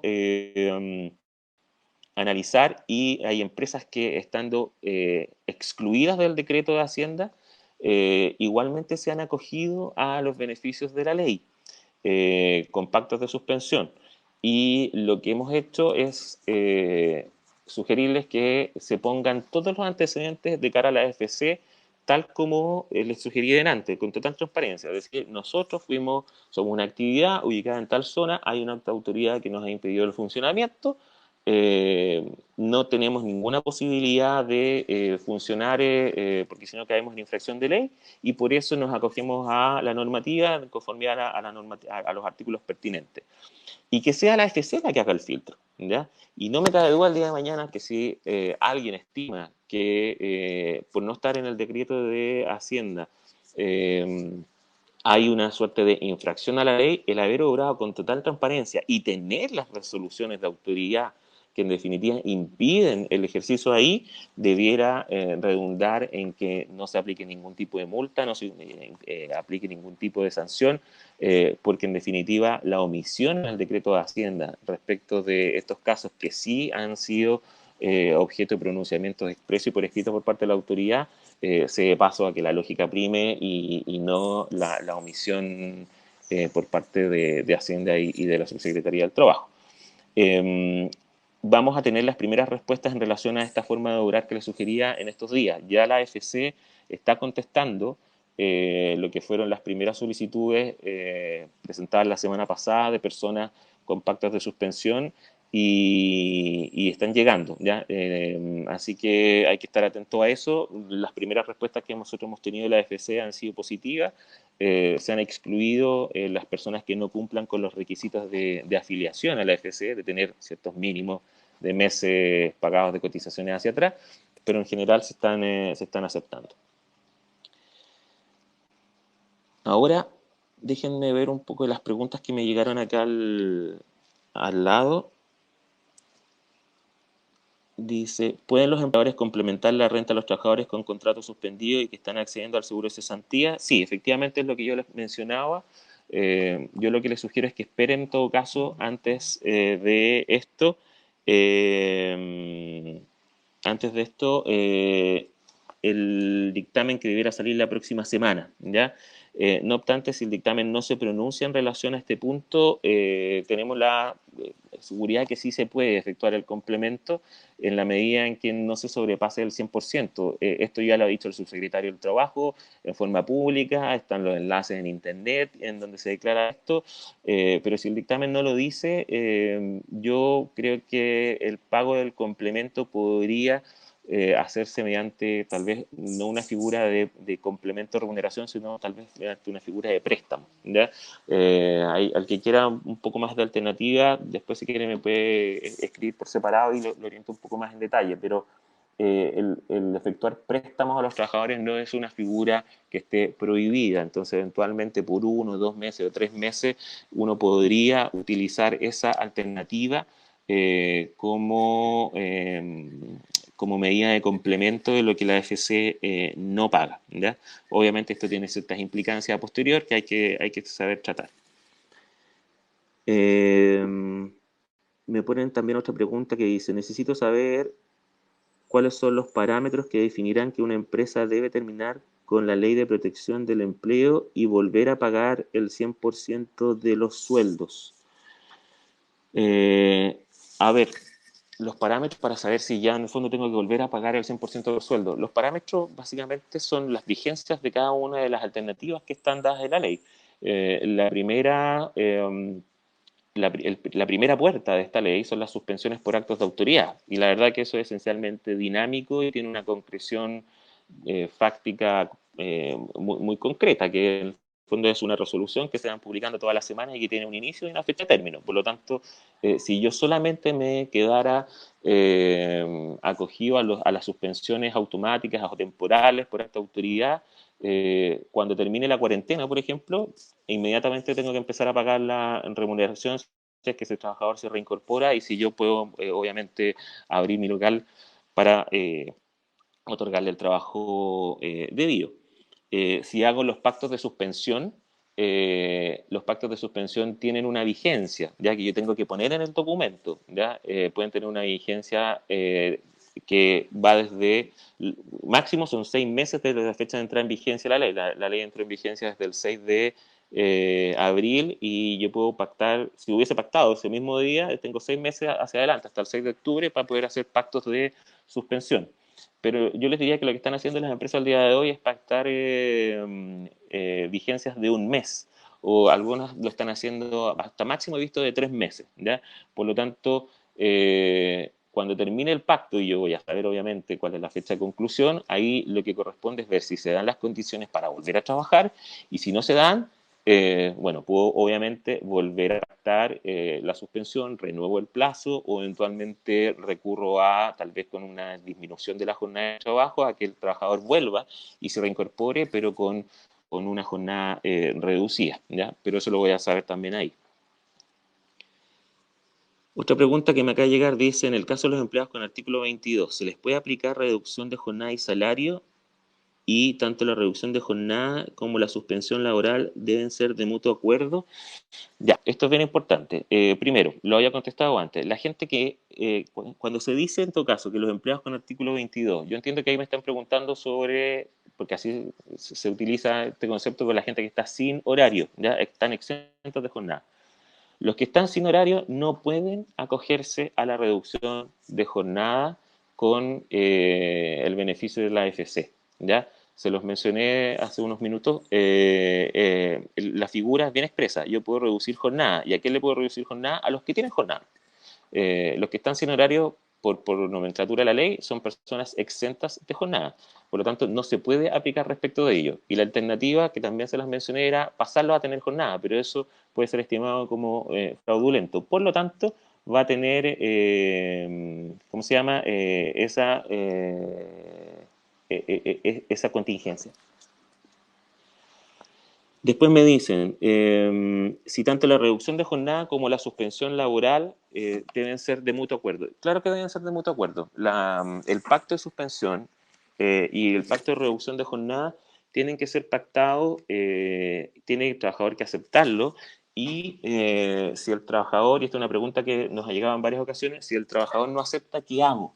Y la verdad es que no se puede forzar al trabajador a aceptar esta alternativa. Y si bien yo les diría que en un 90% de las empresas han tenido una acogida y un planteamiento que ha derivado en que todos aquellos que han sido foco objetivo de la aplicación de la medida la hayan aceptado, sí han tenido algunos casos de trabajadores que no han aceptado ni los pactos de suspensión de acuerdo a la ley, ni tampoco han aceptado los pactos de reducción de jornada y no han aceptado absolutamente nada más. Y ahí no ha quedado más alternativa que uno, o mantener el contrato vigente, o bien eventualmente ver algún otro tipo de medida relacionada como despedir a parte de estos trabajadores si es que no quedara más alternativa. A ver, otra pregunta que me hacen acá. En escenario de suspensión automática de contratos y de pago de remuneración con cargo de la AFC, ¿se pueden pagar los beneficios establecidos en contratos colectivos? ¿No constituyen remuneración adicional? A ver, en rigor se suspenden los efectos del contrato individual y también se suspenden los efectos del contrato colectivo. Así lo hemos interpretado y se ha conversado incluso con los mismos sindicatos y no ha habido mayor oposición respecto de ese tema, porque obviamente la lógica detrás de esto es que yo el único pago que hago como empresa es la cotización y no adicionales, ya sean que provengan del contrato individual o del contrato colectivo. Por lo tanto, a esa pregunta, lo que nosotros hemos estado entendiendo y sugiriendo, y se ha conversado obviamente también con los sindicatos, es que esos beneficios quedan, mientras duren las suspensiones automáticas, congelados. Dice, no constituyen remuneración adicional, precisamente, por eso que estamos sugiriendo que no se paguen, porque en definitiva puede llevar a que si después del día de mañana me dicen, oiga, pero usted además está dando beneficios del contrato colectivo, puede eventualmente llegar a estimarse que en definitiva no estaba tan malograda su empresa como para que se acogiera a esta norma. Entonces, preferimos obviar el pago de los beneficios colectivos. Dos preguntas similares, dicen. En caso de pacto de suspensión, ¿cómo se pagan las imposiciones? ¿100% o 70%? En caso de reducción de jornada, ¿se reduce también el pago de las imposiciones? Sí, a lo último sí. Cuando hay reducción de jornada, se reduce también el pago de las imposiciones porque la renta imponible que se considera es aquella que se haya pactado. Entonces, si yo reduzco al 50%, la jornada disminuye a un 50% también la remuneración y es sobre esa renta imponible que pago las imposiciones. Y la primera parte de la pregunta era, en caso de pacto de suspensión, ¿cómo se pagan las imposiciones? ¿Al 100 o al 70? Esto yo les comentaba que la ley lo que hace es establecer que las cotizaciones previsionales, al día de hoy, con la ley que tenemos vigente, y no obstante que viene la ley corta, se pagan al 50%, ¿ya? No se paga accidentes del trabajo, y probablemente eso se va a mantener, ¿ya? Por lo tanto no se paga la cotización asociada al seguro de enfermedades profesionales, pero las restantes cotizaciones se pagan considerando el 50% de la remuneración que sirve, de hecho, para el cálculo del seguro de cesantía. Por cierto, que esa es otra variable que hay que considerar. ¿Ya? Se paga considerando el 50% de 120.4 UF. ¿Ya? Por lo tanto, se pagan considerando hasta máximo 60.2 UF, ¿ya? Como tope imponible las cotizaciones según esta ley. Pero para que no se mareen con estos cálculos, yo les pido que por favor esperen la ley corta, porque la ley corta este punto lo simplifica y debiera volver a establecer que se pagan al 100%, ¿ya? Y por lo tanto ahí ya no va a haber que estar haciendo cálculos del 50%, qué sé yo, entonces va a ser mucho más simple. Esa ley corta debiera estar ya en los próximos días, en la próxima semana esperamos, ya publicado.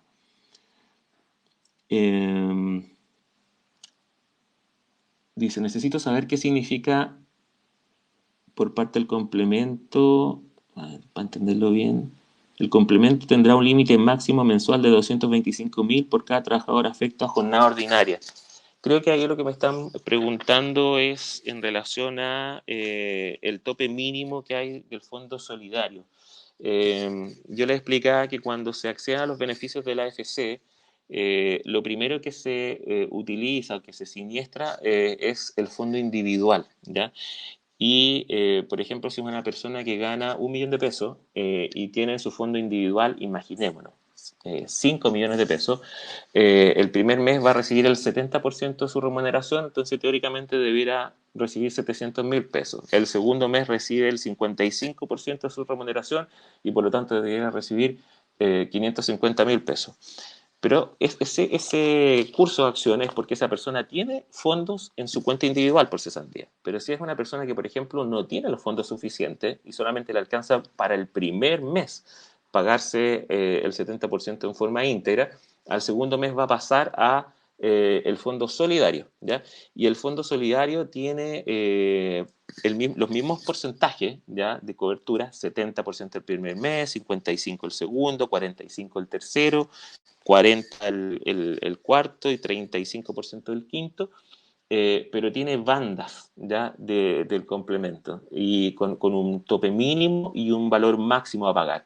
Entonces, en el primer mes, que es un 70%, el tope máximo de lo que se puede pagar con cargo al fondo solidario son 652.956 pesos. Y el mínimo son 225.000 pesos cerrados. Lo que se hizo en esta ley fue que el tope mínimo se mantuvo durante los 3 primeros meses en 225.000 pesos. ¿Ya? Aquí se recurrió a una tabla que está en la ley del seguro de desempleo, que establece estas bandas con topes máximos y topes mínimos. ¿Ya? Y se modificaron los valores mínimos para subirlos un poco y dejarlos congelados durante los 3 primeros meses en 225.000 pesos. ¿Y qué significa eso? Que si una persona no tiene los fondos suficientes y recurre al fondo solidario y el 70% de su remuneración son, por ejemplo, 180.000 pesos, el primer mes su tope mínimo van a ser 225. Esa es más o menos la lógica del tope mínimo. ¿Puede explicar, me dicen nuevamente, cómo funciona el pago de la AFC en caso de una reducción de trabajo por 50% y cuál es el tope? Esto ya lo contesté, en el fondo esperen a que salga la ley corta porque en definitiva va a haber un cambio absoluto y probablemente vamos a estar con cotización al 100%. Después Ricardo pregunta, para reducción de jornada, dice, ¿se hace un nuevo contrato o es suficiente un anexo? Todo esto se hace mediante anexos, ¿ya? No es necesario hacer un nuevo contrato, ¿ya? Y de hecho es importante tener presente algo que con la casuística, con el paso de los días, se ha ido viendo cómo es la forma de implementar esto, porque tanto los pactos de suspensión como también las reducciones de jornada, se hablaba sobre declaraciones juradas. En el caso de las reducciones de jornada no cabe duda que es un anexo, pero en el caso de los pactos de suspensión se hablaba con que había que hacer una declaración jurada entre empresa y trabajador que se tenía que subir electrónicamente a la página de la AFC. Y en la práctica, el procedimiento que tiene al día de hoy implementado la AFC no permite que el trabajador haga una declaración por su parte. Lo que se hace al día de hoy es una declaración simple por parte de la empresa y que da cuenta de que existe un pacto con el trabajador en relación a esto. Entonces ustedes necesitan tener un pacto de suspensión firmado y luego, teniendo ese pacto firmado, hacen una declaración en donde menciona que han llegado a un acuerdo con el trabajador. Dice, los parques nacionales están cerrados. Las empresas que trabajan dentro de estos parques se pueden aplicar suspensión por acto de la autoridad. Esto es lo que yo les mencionaba. La verdad es que efectivamente el decreto de Hacienda no contempla a los parques nacionales y tampoco contempla a los casinos de juego. Eh, pero hay actos de autoridad que han determinado su cierre. Entonces esto uno puede tomarlo como una omisión y que eventualmente va a ser subsanada en las próximas resoluciones de Hacienda, porque obviamente no es una sola la resolución de Hacienda, los actos de autoridad son esencialmente dinámicos y se van a ir complementando, prorrogando, incorporando otros nuevos en las próximas semanas.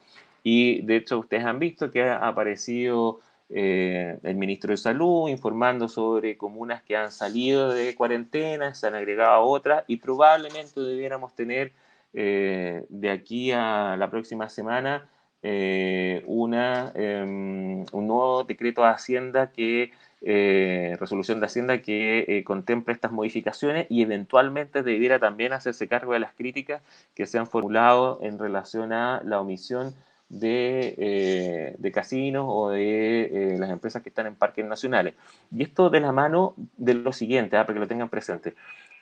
Los actos de autoridad, ¿ya?, que permiten acceder a los beneficios de esta ley son provenientes no solamente de la autoridad sanitaria, sino que también de cualquier tipo de autoridad que haya tomado esta medida con un objetivo de seguridad interior, ¿ya?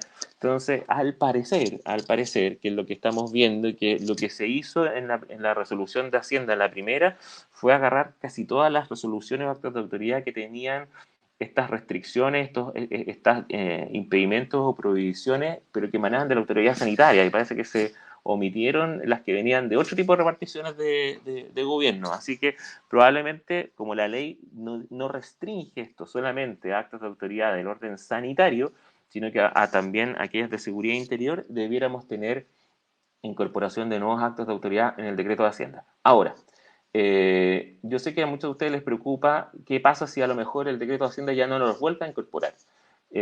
Mi sugerencia es que ustedes, si tienen un acto de autoridad que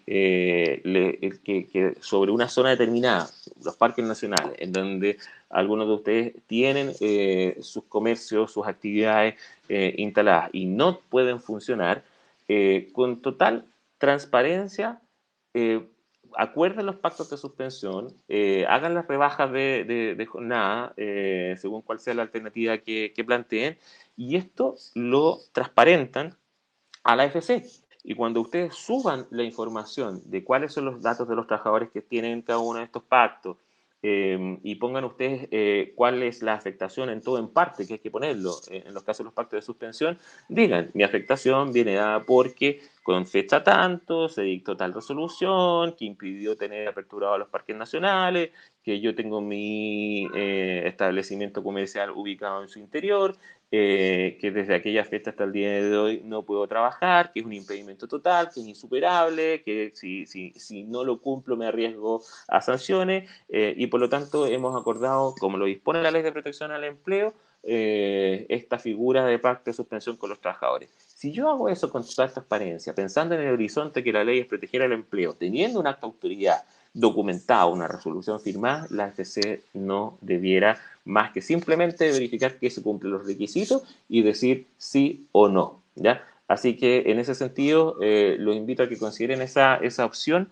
Nosotros ya la hemos sugerido y estamos esperando, de hecho, en estos días que la AFC responda a alguna de estas situaciones. Me ponen si el cierre de fronteras se considera un acto de autoridad. O sea, obviamente el cierre de fronteras es un acto de autoridad, pero el cierre de fronteras no significa que ustedes no puedan ejercer su actividad comercial. Bajo ese entendido, todo Chile estaría con acto de autoridad y no es así, ¿ya?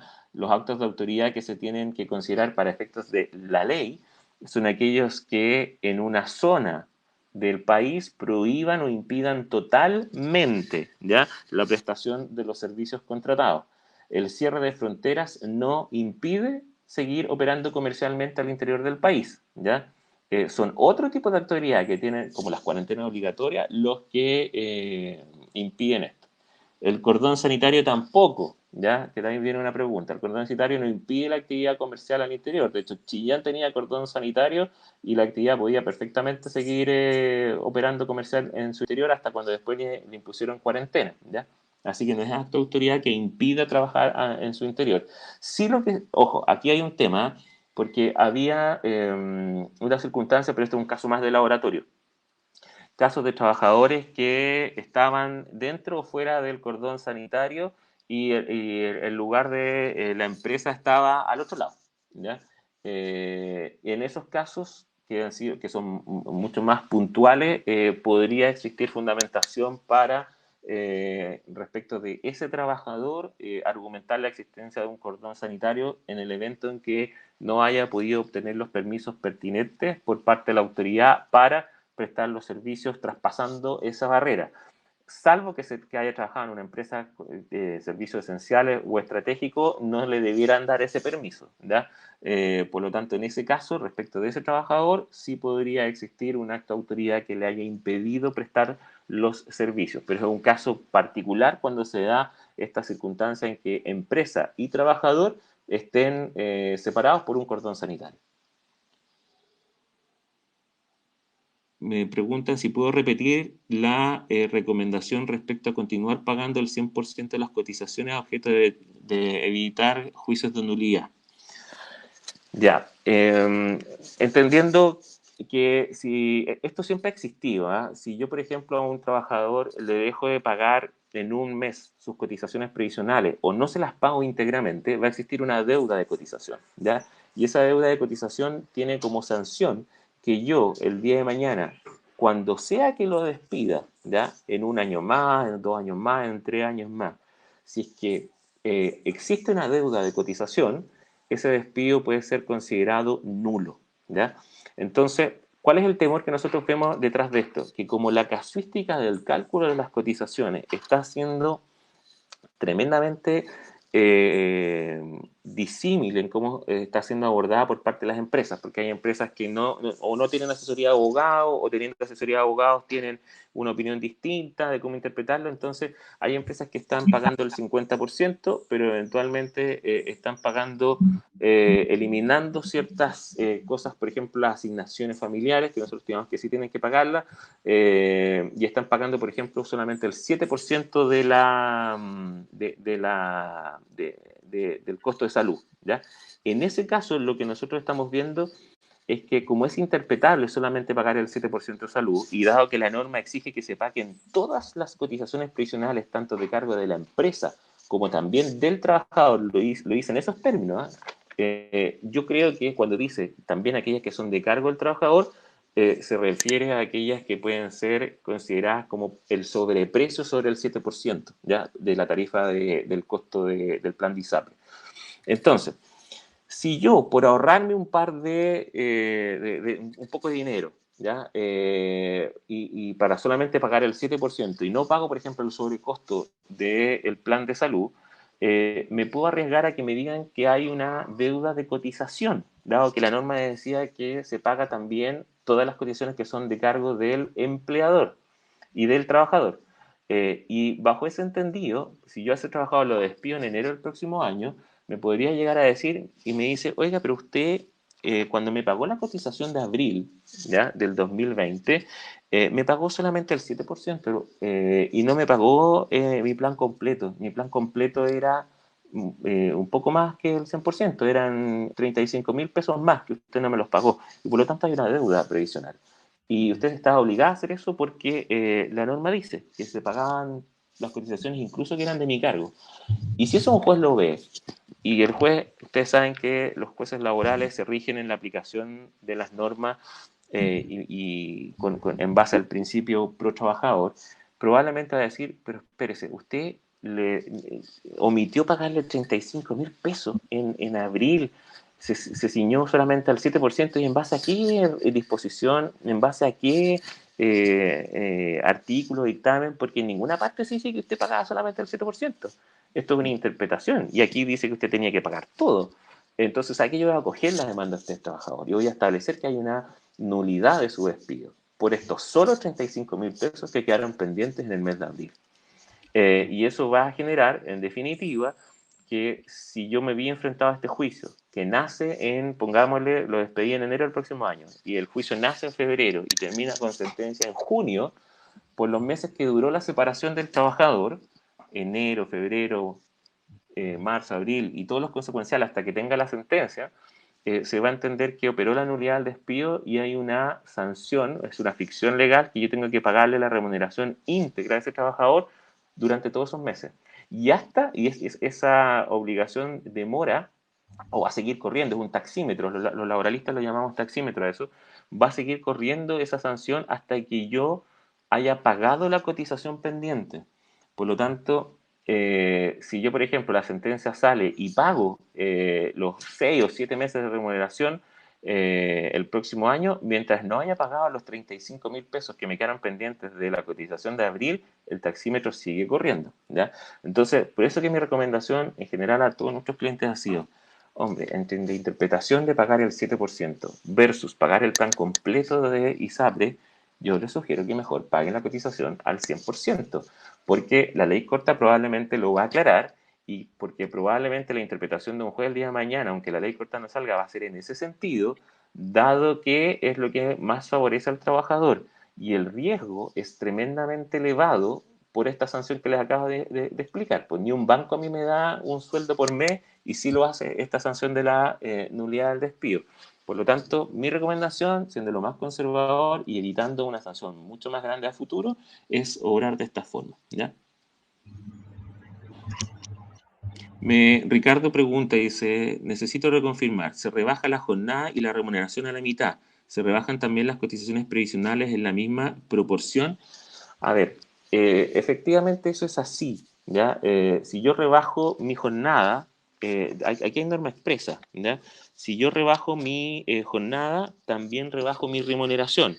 Y mi remuneración nueva, imponible, en el fondo va a ser la que va a ser considerada para efectos de las cotizaciones que voy a pagar mientras dure la reducción de jornada, ¿ya? Así que eso es así.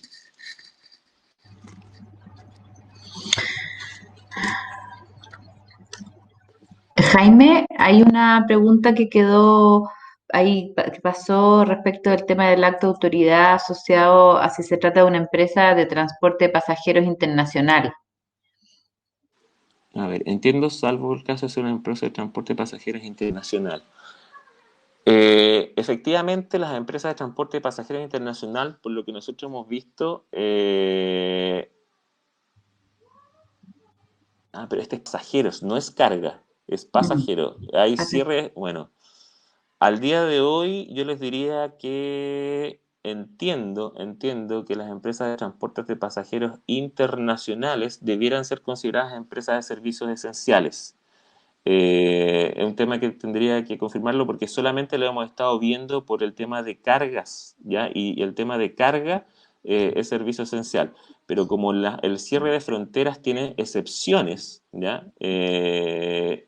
Tiene la gente que estar saliendo de alguna forma, ya sea en avión o tiene que ser por vía terrestre. Así que en ese sentido entiendo que sería un supuesto de empresa esencial. Y la gente que está con servicios esenciales pueden acceder a los beneficios de la norma con restricciones. A los pactos de suspensión sí, a los pactos de rebaja de jornada también. Pero a la persona que me hizo esto, que es Rudy, yo lo ¿Mm? invito a que por último me escriba para ver bien cuál es el caso de ellos, porque puede que tenga por giro una actividad que se enmarque sin lugar a duda a empresa de servicio esencial o tal vez no lo sea. Entonces, por último, Rudy, ahí escriben por separado a mi correo y te puedo orientar al terminar la presentación. Ya. No sé si habrá Bueno, quedado alguna otra pregunta por ahí dando vuelta. yo creo, Jaime, que en general respondiste todas las preguntas de manera muy ordenada y se agradece. Estamos llegando ya al final de la presentación. Veo que te queda una diapo, entonces quería saber si eso era algo que querías agregar. No, es que Eh, yo lo que hice fue pasar todas las diapositivas y después me volví a la número 6 que tenía algunas dudas que habíamos preidentificado sobre la ley de protección al empleo. Así que ya están todas Perfecto. pasadas. Bueno, Jaime, muchas gracias. Gracias a todos también por participar en esta charla.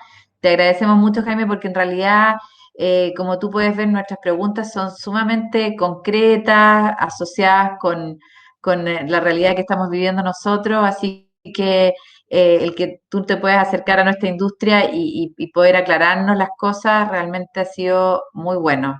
No, Vamos a encantado. conectarte a Rudy, que quedó con una cosa pendiente ahí para que pueda aclarar la duda contigo y te lo Les- agradecemos mucho y esperamos tenerte nuevamente, no, ojalá de cuando manera quieran, les agradezco la invitación. Cuando quieran y si quieren un par de semanas más adelante con motivo de las cosas que van a venir en temas de negociación colectiva, la ley corte y los dictámenes, encantado si quieren podemos hacer otra cosa igual. Los invito a que vean ahí el correo electrónico, yo se los puse en el chat, jsalinas@salinastoledo.com, a aquellos que tengan algunas otras dudas o quieran complementar algo. Y en cualquier caso también está la página web de mi oficina, www.salinastoledo.com, y ahí están también los teléfonos y los links de contacto para aquellos que tengan otro tipo de preguntas o quieran aclarar alguna de las cosas que hayan quedado pendientes ahora con motivo de la presentación. ¿Ya? ya, pues muchas gracias y me despido de todos. Gracias por participar. No, gracias a ustedes y que estén muy bien. Chao. Chao.